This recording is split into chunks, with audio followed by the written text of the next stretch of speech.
So certain people have been looking for an opportunity to find a case like this, to make a point like this. I want to play, this is Charlie Kirk. A white Ukrainian refugee was murdered just because she was white. Everybody knows that, obviously. If a random white person simply walked up to and stabbed a nice, law-abiding black person for no reason, it would be an apocalyptically huge national story used to impose national sweeping political changes on the whole country. Instead, Megan Basham, no one seems to care when a white woman gets stabbed to the death. Wow. He said white a lot. White people are being hunted. Mr. Reagan. Did you guys know that I have a new episode up on my new channel called Strange Tales? It's true. If you haven't seen it, check it out. Help me build that channel up. It's honestly a lot of fun, so go check that out. I think we need a little fun in these dark days. The link is in the description below. All right, let's get into it. Here is a statistic that should terrify you. When it comes to interracial assault of a sexual nature, black men assaulting white women, it's about 20,000 cases per year. White men assaulting black women sexually, 0. That's not a typo, that's not hyperbole, 0. 20,000 to 0. Think about that for one moment. That's not a cultural difference. That is a hunting pattern. And of course, it's not just assault of a sexual nature. It's all kinds of assault, including murder. Several recent incidents perfectly illustrate what's happening. The most tragic case, as you all know, was in North Carolina.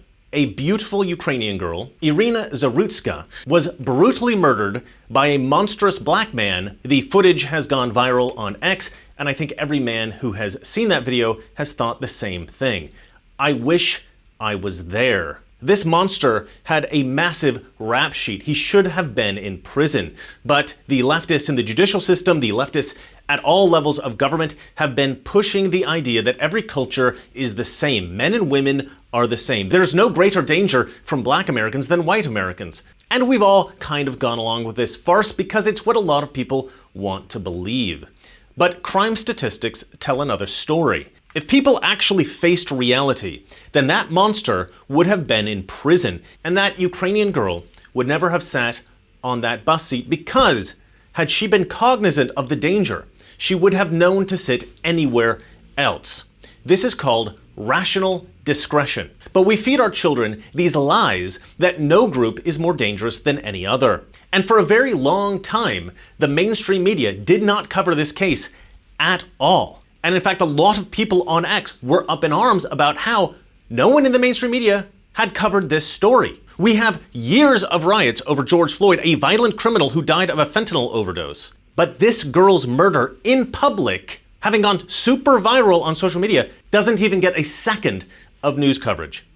Now, CNN, New York Times, a lot of left-wing media outlets did finally reference the killing after Donald Trump addressed it, but not to cover the horrific nature of the murder or to discuss the problem that facilitated it, but to complain about conservatives talking about it. They're complaining that we've noticed. The Trump administration was looking for an example. This video was quite disturbing. Which is being magnified to send a certain message. People like Charlie Kirk, Van, they've been looking for opportunities to make this some sort of like reciprocal George Floyd situation.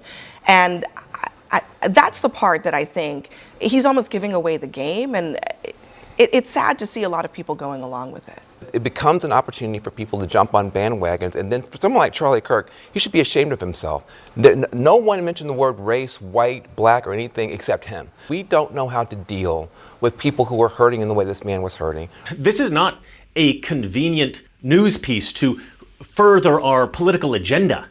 This is a real, serious problem. This incident just illustrated it to everyone very, very clearly. This poor Ukrainian girl, she is not the only such case. There are many such incidents that have not received any media attention. Just the other day, Dr. Julie Gard-Schnuel was brutally murdered in Alabama in a park by a random black guy. Brianna Kupfer was murdered by another monstrous black man in Los Angeles back in 2022. Again, this received very little coverage in the national media. Last October, this happened again in Venice, California. Of course, I need to make the requisite qualification that there are lots of great black people in the world, of course, but what I'm talking about here is a particularly sinister belief among many black Americans, violent black Americans, that white people are vulnerable, that white people are easy targets, that white people are weak, and that we don't fight back.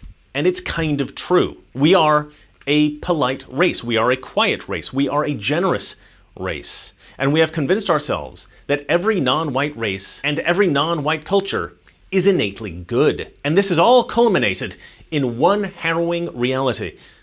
We are being hunted. In Germany, a 16-year-old Ukrainian refugee, Iryna Zarutska, was pushed in front of a freight train by a 31-year-old Muslim man from Iraq whose asylum had been rejected multiple times, and he had been ordered deported but remained in Germany for years. In Scotland, a 12-year-old girl brandished a knife and an axe confronting an immigrant filming her on the street. According to reports, the girl's sister had been viciously attacked. The fact that attacks by immigrants have become so common in the UK and Europe, and the fact that this little girl felt that she had to try to fight off a grown man on her own has turned her into a symbol on X, with many creating AI images of her celebrating her bravery, whilst at the same time lamenting everything that forced her to stand up against these people alone. Of course, in typical UK fashion, the police arrested the little girl. In Los Angeles recently, Raja Jackson, son of UFC fighter Rampage Jackson, body slammed the pro wrestler Stuart Smith and punched him over 20 times whilst the man was unconscious. Smith's heart stopped and he fell into a coma. And why? Because as a pro wrestler, Smith had acted out a confrontation for a promotional video with Rampage Jackson's emotional son, and there was some miscommunication about what was going on. Stuart Smith realized this and apologized, but Raja Jackson believed that he was disrespected.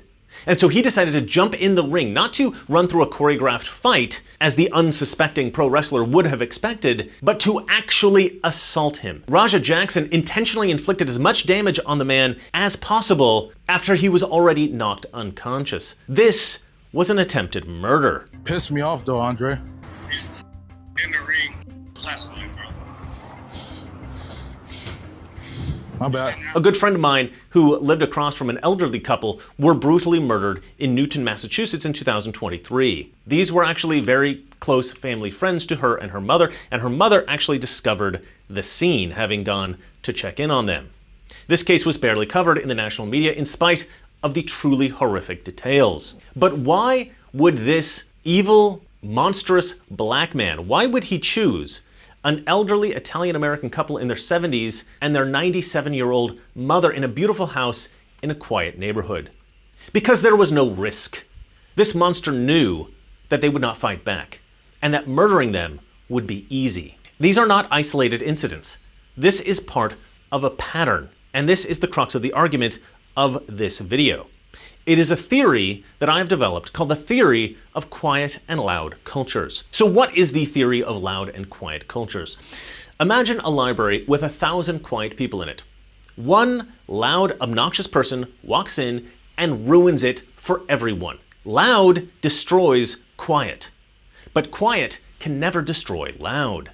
And the same is true of people from a loud culture immigrating into a quiet culture. If you have a single immigrant family from a loud culture move into a quiet neighborhood of families from a quiet culture and they refuse to assimilate, then that one immigrant family disrupts the entire neighborhood. And disrupt is actually a serious understatement because they destroy the culture of the neighborhood. Loud cultures destroy quiet cultures. In other words, you have to be very careful who you let immigrate into your country. But this is true of a lot more than just volume. Quiet and loud is just an easy way to illustrate this problem. This is true of clean cultures and dirty cultures, polite cultures and rude cultures, law-abiding cultures and criminal cultures, and worst of all, peaceful cultures and violent cultures. And all of these categories have proven to be problems in every multicultural region of Europe and the US, Australia, South Africa, Rhodesia, Canada, the UK, and basically everywhere that white Europeans live. But the thing is, our governments never address these issues.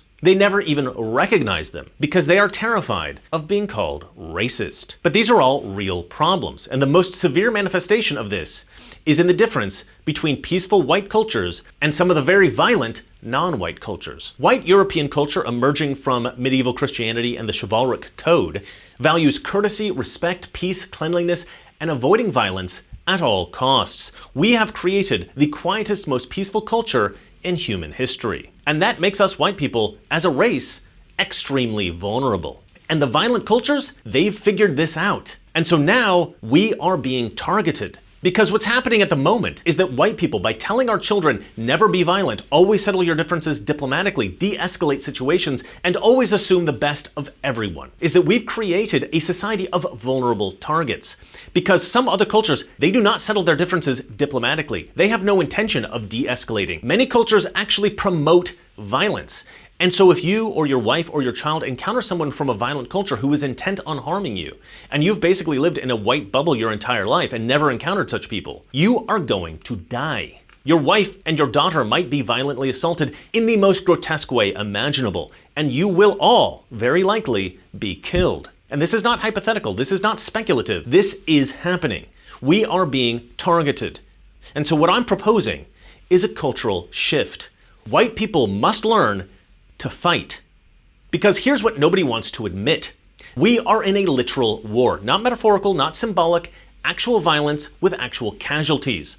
In Europe, it's radical Islamic men targeting white Europeans. In America, it's racist black Americans targeting whites. And it's almost entirely one-sided. And many white people have no concept of this at all. They have no idea that this is going on. Our culture is drawn from the Christian European tradition, incorporating the chivalric ethic. But the rules of chivalry are not that we Christians should not fight, but rather that we should protect the weak. Codes of chivalry were very real in medieval Europe. These codes can be traced back to 697 AD in the Lex Innocentium, the Law of Innocence, and then, more popularly, to a pair of documents known collectively as the Pax et Truega Dei, or the Peace and Truce of God. These documents are from the years 989 AD and 1027 AD. And indeed, there were efforts even before these. But the concept of the Code of Chivalry is primarily protect the weak and vulnerable, those who cannot protect themselves, specifically protect women and children and the church. And we Europeans really took to this concept. We have really emphasized the use of violence exclusively for defense against evil ever since this time. But in recent years, since about the 1990s, we've shifted away from the idea of only using violence for good, and we've shifted to this idea, never use violence at all. Concepts like toxic masculinity, manspreading, and mansplaining have all been efforts to shift the culture away from traditional masculinity. The ideas of encouraging men to express their emotions and get in touch with their feminine side, these are efforts to actively strip men of traditional stoic masculinity. And I kind of understand this shift because white European men have actually produced societies that are so unbelievably safe and so unbelievably comfortable that women have been lulled into a false sense of total security. That is, if there were no other cultures on Earth, just cultures drawn from the Christian European tradition, then yeah, there would be less of a need for traditional masculinity. Most women would still want a masculine man just to feel safe, but they wouldn't need a masculine man to actually be safe. But we don't actually live in that world. Leftists in Europe obliterated that utopia by importing people from the most violent, backward regions on Earth. In America, things are just as bad, but for slightly different reasons. But for those of you who don't think that black culture is inherently racist, consider this. In black culture, speaking well is mocked as talking white. Studying hard is acting white. Even punctuality is considered white. This is not some fringe belief. This is ubiquitous in black culture. Please look these things up. Don't take my word for it. Look this stuff up yourself. Even leftists talk about this problem. When our kids put down their peers for allegedly, quote, acting white if they pick up a book, or talking white if they use good English. The entirety of black culture is infected with a hatred of whiteness. 33% of black men in America have been convicted of a felony.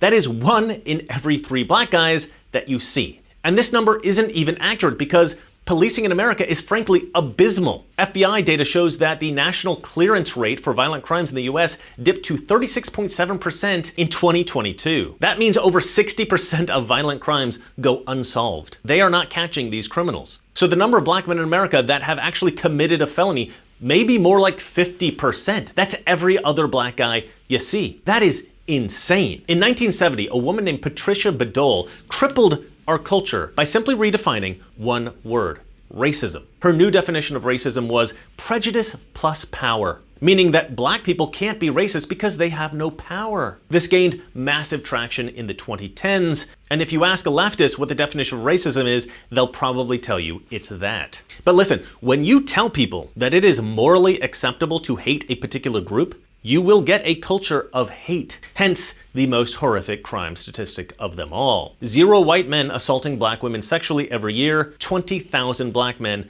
assaulting white women sexually every year. 20,000 to 0. The patterns across Europe are equally horrifying. In the UK, it's Muslims from Afghanistan, Pakistan, the Middle East, and North Africa. In Sweden, it's Iraq, Syria, Afghanistan, Somalia. In Germany, Morocco, Algeria, Syria. In France, it's North and Sub-Saharan Africans. Every single country shows the same pattern of violence against white Europeans. So what do? You need to learn to fight. I'm talking boxing, Muay Thai, Krav Maga, Jiu-Jitsu, not just for a few weeks, for years. And you also need firearms training. If you wrestle a gun away from a criminal, but you don't know how to use it, what good is it? Learn to use improvised weapons, glass bottles, helmets, keys, rocks. This thing, very violent. Pick off the cap. You can now punch and you can hit and you can stab it like this. And make sure you've got great cardio. Your children especially need this training. Right now, they might be in your cozy suburban town. But in 5 years, maybe they're backpacking through Germany and maybe they find themselves on the wrong metro stop at 1 a.m. This is not about becoming violent. This is about being capable of defending against violence that's already directed at you. There is a 20% chance that a white person in America will be physically assaulted by a stranger in their lifetime. 20%. That is a very high chance. So just assume that at some point it will happen to you. If you have a family of 5, statistically, one of you will be attacked. The chivalric code never said do not fight. It said protect the vulnerable. Well, if you can't fight, you are the vulnerable. Your wife is the vulnerable. Your children are the vulnerable. Police don't really stop bad guys. Police go find the bad guys after they've done something horrifically evil. Nobody else is going to protect you. One guy on X who goes by the name Invader John responded to a tweet of mine about this very subject, writing, "Train like you're hated." And I think that is a perfect way to say it. Train like you're hated, because you are. All right, before I go, remember to check out the new episode I posted on Strange Tales. We all need a little brightness, a little fun, a little comedy, a little sunshine. These are dark times. Help me build that channel up. I promise you are going to love it. So check that out. Link is in the description below. That's it for me. Let me know what you guys think in the comment section. And remember, it's not that our liberal friends are ignorant. It's just they know so much. That is not so. Good night. We're at war with the most dangerous enemy that has ever faced mankind in his long climb from the swamp to the stars. And it's been said if we lose that war, and in so doing lose this way of freedom of ours, history will record with the greatest astonishment that those who had the most to lose did the least to prevent its happening. If we lose freedom here, there's no place to escape to. This is the last stand on earth.